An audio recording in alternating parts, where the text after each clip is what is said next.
Thank you. Before I start introducing our honoree, I was asked by our council chair to mention one phrase in Zulu as a test of my tongue. Well, I'm going to try it. If I'm wrong, forgive me.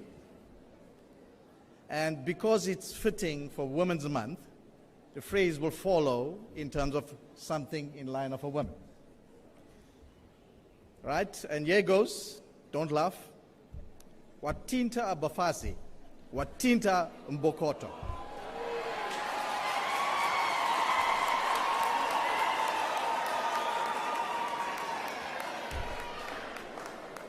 And how fitting is it, because we got majority graduates today from our faculty coming from the fairer sex.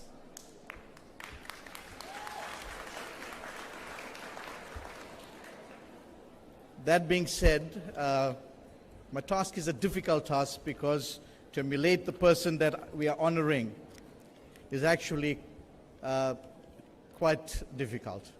I've been following this individual for a long period of time, ever since the knowledge of AIDS came into play, and when he took the forerunner in terms of being investigating the AIDS virus. I'd like to introduce to you Professor Salim Abdul Karim. He is currently an adjunct professor of immunology and infectious diseases at Harvard University, Boston, adjunct professor of medicine in Cornell University, New York, and pro vice chancellor research at the University of KwaZulu-Natal, Durban. He previously served as the president of the South African Medical Research Council and as the chair of South African Ministerial Advisory Committee on the COVID-19. He is a commissioner of the Lancet Commission on COVID-19 and South African Commission on COVID-19.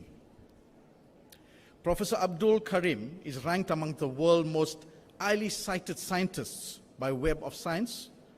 He has about 500 peer-reviewed journal publications and is co-editor of Ethnopharmacology, epidemiological textbooks, which is an Oxford University Press, a book on HIV and AIDS in South Africa, Cambridge University Press, and a book of HIV clinical trials, which is a Springer book. He serves on the boards of several journals, including the New England Journal of Medicine, Lancet Global Health, and Lancet HIV. He is a member of the World Health Organization Science Council and the World Organization TB HIV Task Force. He is the vice principal of the International Science Council. As an anti-apartheid...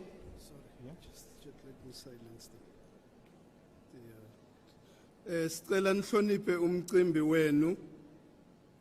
Please, just respect nithule nje. Please, thank you. Thank you very much. As an anti-apartheid activist and community organizer, he participated in the launch of the United Democratic Front, a broad-based non-racial liberation movement in Mitchell's Plain in 1983.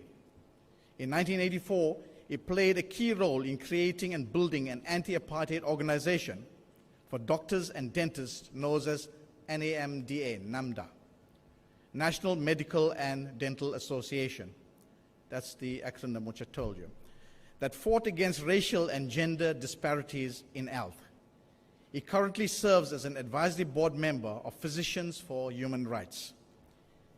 He's a recipient of the 2020 John Maddox Prize, jointly with Dr. Anthony Fauci, for standing up for science in the COVID-19 pandemic. He has honorary doctorate from the University of Cape Town and Rhodes University. His awards for scientific contribution in HIV includes the African Union Kwame Nkrumah Awards, I'm sure if I pronounced it right, which is Africa's most prestigious scientific awards, and the Canadian Garnier Global Health Award. He's a member of the World Academy of Science, African Academic of Science, Academic of Science in South Africa, and Royal Society of South Africa. He's a member of the American Academy of Microbiology and Association of American Physicians. He's the member of U.S. National Academy of Medicine. He's a fellow of the Royal Society. Royal Society. He's a visionary leader, scientist, science advisor, human rights activist, and institution builder whose scientific contribution has impacted the global response to HIV and COVID-19 pandemic. This is just a small tribute to him. I mean, not tribute, more a fitting indication of what he does. And there's many more that if you Google him, you will see him. Chancellor, I hereby request for you to dedicate the Faculty of Natural Science graduation in honor of Professor Salim Abdul Karim.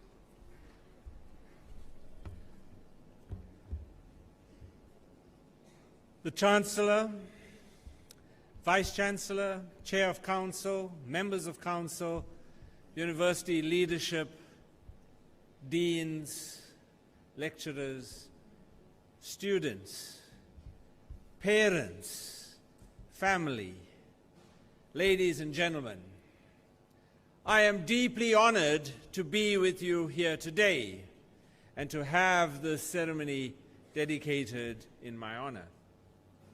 Indeed, I am humbled to have the opportunity to address you today. I am a clinical epidemiologist, and I can tell you that before COVID-19, when people asked me what you do, I would explain that I'm an epidemiologist. So they said, "So are you a skin doctor?" And of course, an epidemiologist is not a skin doctor. An epidemiologist is somebody who studies how epidemics spread, how diseases occur, and how to prevent them and how to treat them. Today, as we enter the third year and deal with the third year of the COVID-19 pandemic, we are all too familiar with what epidemiologists do. So I thought I would share with you, as graduates, because today is your day, the three things that I said in my address to the African heads of states. I was invited to the African Union, to their heads of states meeting several years ago to collect Africa's highest award for science, the Kwame Nkrumah Prize. And in my address, I talked about three things. They are best captured by the acronym PEP. Let me tell you what the first P is. It stands for passion. For those of you who want to succeed, find your passion. Find what excites you. Find what you believe in. And let me say that if you do not believe in yourself, how can you expect others to believe in you? Every one of you has greatness in you. Find it, exploit it, make yourself the great person you really are. Find your passion. And with that passion comes the belief you need to achieve success. So the first P is passion. The next letter is E, which is excellence. Be the best you can be.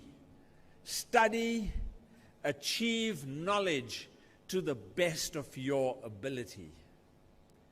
Excellence is about ensuring that you do not accept mediocrity. Excellence, and people who are excellent don't need to steal. They don't need to be corrupt. They don't need to pretend. They know who they are. They know that they are the best that they have been able to achieve. They know that in themselves, they believe that they have achieved their best selves. Excellence is the benchmark of universities. You are in an institution of higher learning because you believe in excellence. The third letter is P, and it stands for perseverance. There is no easy road to achievement. Achievement doesn't come because it falls in your lap. Achievement comes because you are willing to work hard. Perseverance means that you will feel and find and live with obstacles, but you will find a way to defeat those. You will find a way around those, and you will find a way over those as you move forward. Perseverance is the ability to achieve despite the obstacles, despite the challenges. And I can assure you that the path to greatness comes with many obstacles. I'll just recount one obstacle to you. In 2006, my wife and I decided that we were going to pursue and develop a new technology to help women protect themselves from HIV. And we had just started a study with a new drug called tenofovir. We were using it to treat patients with TB and HIV. So I flew to California to meet this company, the vice president of this company that makes this drug, tenofovir, and I wanted just 25 kilograms of this tenofovir to make a gel to see if it can prevent HIV. When I got there, I was told that unfortunately the board of this company, Gilead Sciences, had made a decision not to support the development of tenofovir gel. As I walked in that morning to get that news, I've just flown all the way from Durban to California to get that news. So I said to him, that is the decision I respect. But give me an opportunity to show you a vision, to show you what can be done if we can make tenofovir gel. I spent that day meeting a whole range of people. I gave a talk at lunchtime. And after lunch, I met with a subcommittee of the board. And in that meeting, I was given an opportunity to convince them otherwise. Within the first 20 minutes, I knew they had bought the vision. A vision of a world without AIDS, and that they could be part of that vision. As my hour was up, I stood up and I said to them, I need 25 kilograms of your drug to make this gel. And if we do this, we can change the world together. Well, the rest is history.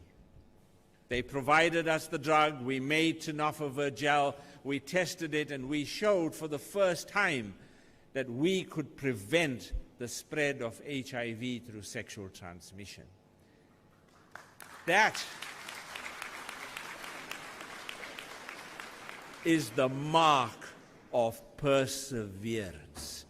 We do not let others tell us that we in Africa cannot develop new technologies. We in Africa are second best. We will never stand for that. As I leave you with today's message, I want you to know that the path that I have followed is a path that is available and right in front of every one of you students. You have the opportunity to change the world. You just have to be brave enough to seize it.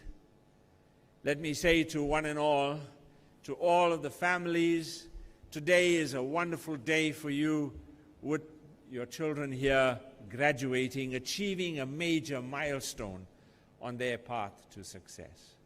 I wish you well, I wish you great speed, and I wish you God's protection as you pursue your future. Thank you very much.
There's a music interlude.